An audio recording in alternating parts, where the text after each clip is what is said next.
एक समय गोरखनाथ जी ने देखा कि स्वामी रामानंद जी काशी में वैष्णव पंथ का ज्यादा प्रचार कर रहे हैं और नाथ पंथ सिकुड़ता जा रहा है। इसीलिए गोरखनाथ स्वामी रामानंद जी के साथ गोष्ठी के लिए काशी शहर में आते हैं। स्वामी रामानंद जी, जो काशी शहर के प्रसिद्ध संत थे और वेदों के मर्मज्ञ ज्ञाता माने जाते थे, उन्होंने अपने 1400 ऋषि शिष्य बना रखे थे और ज्ञान प्रचार के लिए भी उन्हें जगह जगह भेजते थे। उस समय कबीर परमेश्वर जी ने स्वामी रामानंद जी को अपना गुरु धारण कर रखा था। वैसे तो कबीर परमात्मा जी को किसी को भी गुरु बनाने की आवश्यकता नहीं थी, परंतु कबीर परमात्मा इस बात से परिचित थे कि आगे आने वाले समय में लोग ये सवाल उठाएंगे कि कबीर ने भी तो गुरु नहीं बनाया था, इसलिए गुरु बनाने की कोई आवश्यकता नहीं है। इस बात को ध्यान में रखते हुए कबीर प्रभु ने स्वामी रामानंद जी को अपना गुरु बनाने की लीला की। एक दिन स्वामी रामानंद जी के आश्रम में गोरखनाथ जी का एक सेवक उनसे मिलने के लिए गया। उस समय स्वामी रामानंद जी आश्रम में अपने शिष्यों को ज्ञान उपदेश दे रहे थे। अलख निरंजन स्वामी जी। राम राम नाथ जी। स्वामी जी, हमारे नाथ जी बहुत पहुंचे हुए सिद्ध पुरुष हैं। वो आपके साथ ज्ञान गोष्ठी करना चाहते हैं, इसलिए मैं आपको अपने गुरु जी के आदेश अनुसार आमंत्रित करने आया हूँ। उन्होंने कहा है कि ज्ञान चर्चा में जो भी विजयी होगा वह अपने शिष्यों समेत जीतने वाले का शिष्य बनेगा। ये कहकर गोरखनाथ जी का शिष्य वहां से चला जाता है। गोष्ठी की बात सुनकर स्वामी रामानंद जी बहुत चिंतित हो जाते हैं, क्योंकि वे इस बात से परिचित थे कि ये नाथ परंपरा वाले साधु सिद्धि युक्त होते हैं और इन सिद्धियों को देखकर जनता उनको विजयी घोषित कर देगी, जिससे ज्ञान चर्चा का मूल उद्देश्य पूरा नहीं होगा और उस नाथ जी का मुझे शिष्य बनना पड़ेगा। स्वामी रामानंद जी ये सोच ही रहे थे कि तभी 12 वर्षीय कबीर साहिब जी आश्रम में प्रवेश करते हैं। प्रणाम गुरुदेव। क्या हुआ गुरुदेव, आप बहुत चिंतित नजर आ रहे हैं। दास के लायक कोई सेवा है तो बताओ। हे कबीर जी, कोई नाथ जी आए थे और उन्होंने स्वामी जी के साथ गोष्ठी करने को कहा है कि जो गोष्ठी के लिए नहीं आएगा तो वो हारा माना जाएगा, और दूसरी शर्त ये रखी है कि जो हार जाएगा वह जीतने वाले का सह अनुयायी शिष्य बनेगा। हे स्वामी जी, संतों को हार जीत की चिंता नहीं करनी चाहिए। हमें उस नाथ जी का सामना करना चाहिए और गोष्ठी में अवश्य चलना चाहिए। फिर मैं आपका दास भी तो आपके साथ हूँ। हे भगवान, आप कह रहे हैं तो मैं अवश्य ही चलूंगा। अब मुझे कोई चिंता नहीं। कबीर साहिब जी अपने मुंह बोले। गुरुजी स्वामी रामानंद जी के साथ ज्ञान गोष्ठी में जाने के लिए तैयार होते हैं। वो वैष्णव पंथी वेशभूषा पहन लेते हैं, माथे पर तिलक, गले में तुलसी की लकड़ी की माला, टोपी, झोली, सिक्का व एक फावड़ी। स्वामी जी व कबीर जी कुछ अन्य शिष्यों के साथ निश्चित समय और स्थान पर गोरखनाथ जी से गोष्ठी करने पहुंच जाते हैं। गंगा नदी से 500 फुट की दूरी पर गोरखनाथ उच्च आसन पर बैठे दिखाई देते हैं और बगल में 7 फुट ऊंचा त्रिशूल भी जमीन में गड़ा दिखाई देता है और स्वामी जी के लिए भी आसन लगा दिखाई देता है। आ गए रामानंद जी। मुझे लगा था आप नहीं आएंगे, लेकिन अब आ ही गए हैं तो गोष्ठी शुरू करते हैं। स्वामी जी आसन पर बैठ जाते हैं और एक सुयोग्य शिष्य की तरह कबीर साहिब जी अपने गुरु के आसन के पास जमीन पर बैठ जाते हैं। हे नाथ जी, आप पहले मेरे साथ गोष्ठी कीजिए। अगर मुझे ज्ञान चर्चा में हरा दिया तो ही मेरे गुरु जी से बात करना। अरे तू है कौन? तू छोटा सा बालक, तेरी आयु क्या है और तू गोष्ठी करेगा मेरे साथ? पता है मैं कौन हूँ? नाथ जी, मैं तो कबीर हूँ और मुझे मालूम है कि आप कौन हो। आप गोरखनाथ जी हो।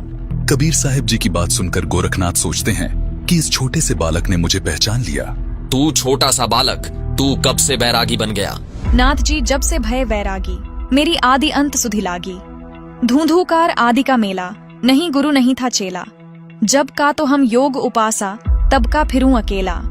धरती नहीं जद की टोपी दीना, ब्रह्मा नहीं जद का टीका। शिव शंकर से योगी न थे, जद का झोली शिका।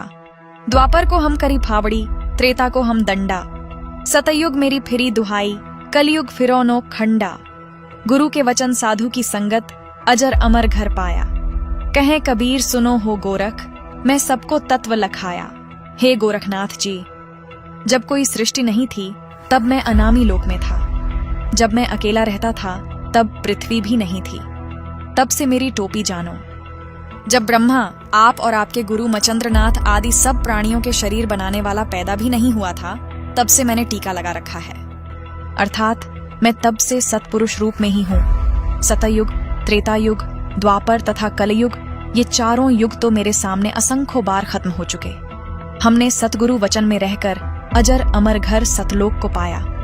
हे नाथ जी, पूर्ण गुरु से उपदेश लेकर आजीवन गुरु वचन में चलते हुए पूर्ण परमात्मा का ध्यान सुमिरन करके इस अजर अमर सतलोक में जाकर जन्म मरण रूपी अति दुखमय संकट से बच सकते हो। अरे कबीर, तू छोटा सा बालक और ज्ञान देता है गोरखनाथ को। तेरी आयु क्या है? सबसे बड़ा मूर्ख वो है जो मेरी आयु पूछता है, और आप मुझे बालक बता रहे हैं। जो बूझे सोई बावरा, क्या है उम्र हमारी? असंख्य युग प्रलय गई, तब का ब्रह्मचारी, कोटि निरंजन हो गए परलोक सिधारी। हम तो सदा महबूब हैं, स्वयं ब्रह्मचारी। अरबों तो ब्रह्मा गए, 49 कोटि कन्हैया। 7 कोटि शंभू गए, मोरी एक नहीं पलैया। कोटिन नारद हो गए, मोहम्मद से चारी। देवतन की गिनती नहीं है, क्या सृष्टि विचारी। नहीं बूढ़ा नहीं बालक, ना ही कोई भाट भिखारी। कहें कबीर सुन हो गोरख, यह है उम्र हमारी। असंख्य युग प्रलय में चले गए, तब का मैं अमर हूँ। करोड़ ब्रह्म भगवान मृत्यु को प्राप्त होकर पुनर्जन्म प्राप्त कर चुके हैं। अन्य भगवान जिसका तुम आश्रय लेकर भक्ति कर रहे हो, वे नाशवान हैं। फिर नाथ जी आप अमर कैसे हो सकते हैं?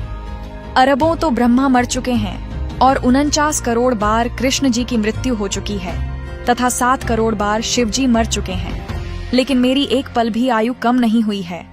मैं अमर पुरुष हूँ। केवल सत्य पुरुष ही अजर अमर परमात्मा है, तथा उसी का सतलोक अमर है, जिसे अमर लोक भी कहते हैं। वहां की भक्ति करके भक्त आत्मा पूर्ण मुक्ति होती है, जिसका कभी मरण नहीं होता। हे गोरखनाथ जी, ये उपलब्धि सोहम शब्द के जाप से प्राप्त होती है, जो उसके मर्म भेदी गुरु से मिलता है। उसके बाद फिर सार नाम मिलता है, और सतलोक में वास तथा सतपुरुष की प्राप्ति होती है। करोड़ों नारद तथा मोहम्मद जैसी पवित्र आत्माएं जन्म कर मर चुकी हैं, देवताओं की तो गिनती भी नहीं। फिर आम मानव शरीरधारी प्राणियों तथा जीवों का तो हिसाब क्या लगाया जा सकता है। मैं न बूढ़ा न बालक, मैं तो जवान रूप में रहता हूँ, जो ईश्वरीय शक्ति का प्रतीक है। ये तो मैं लीलामयी शरीर में आपके समक्ष हूँ। ये सुनकर गोरखनाथ जी और क्रोधित हो जाते हैं और अपने त्रिशूल के ऊपर के भाग पर सिद्धि से उड़कर बैठ जाते हैं। कबीर, यदि तू इतना महान है तो मेरे बराबर में आकर बातें कर। हे नाथ जी, हम ज्ञान गोष्ठी के लिए आए हैं, न कि ये नाटक करने के लिए। आप नीचे आकर ज्ञान चर्चा करो, ताकि जनता को सच्चाई का पता लग सके। तेरे पास कोई सिद्ध शक्ति नहीं है। तू और तेरा गुरु दुनिया को गुमराह कर रहे हो।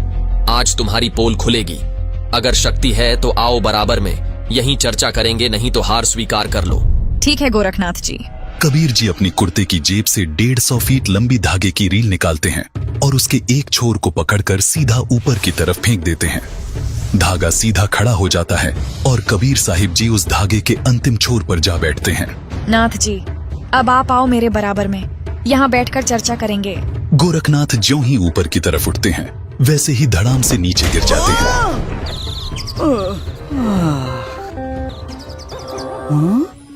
हे कबीर जी, कृपया नीचे आ जाइए और अपने दास पर दया करके अपना परिचय दीजिए। आप कौन शक्ति हैं और किस लोक से आए हैं? हे गोरखनाथ जी, मैं तो अवगत स्थान सतलोक से आया हूँ।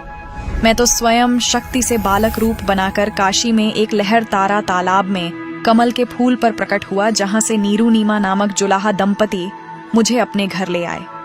मेरे कोई माता पिता नहीं है, न ही मेरी कोई पत्नी है, और जो उस परमात्मा का वास्तविक नाम है वही कबीर नाम मेरा है। आपका ज्योति स्वरूप, जिसे आप अलख निरंजन कहते हो, वो ब्रह्म भी मेरा ही जाप करता है।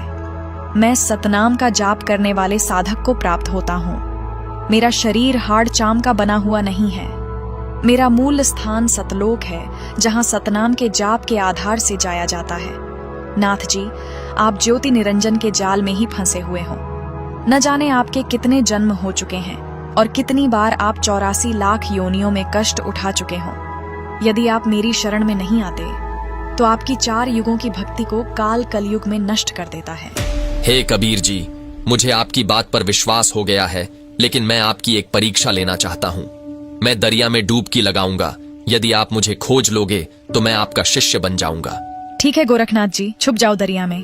ये सुनकर गोरखनाथ गंगा नदी की तरफ चल पड़ते हैं और साथ में दर्शक भी पीछे पीछे चल पड़ते हैं। गंगा के पास जाकर गोरखनाथ जी गंगा में छलांग लगाकर मछली का रूप धारण कर लेते हैं।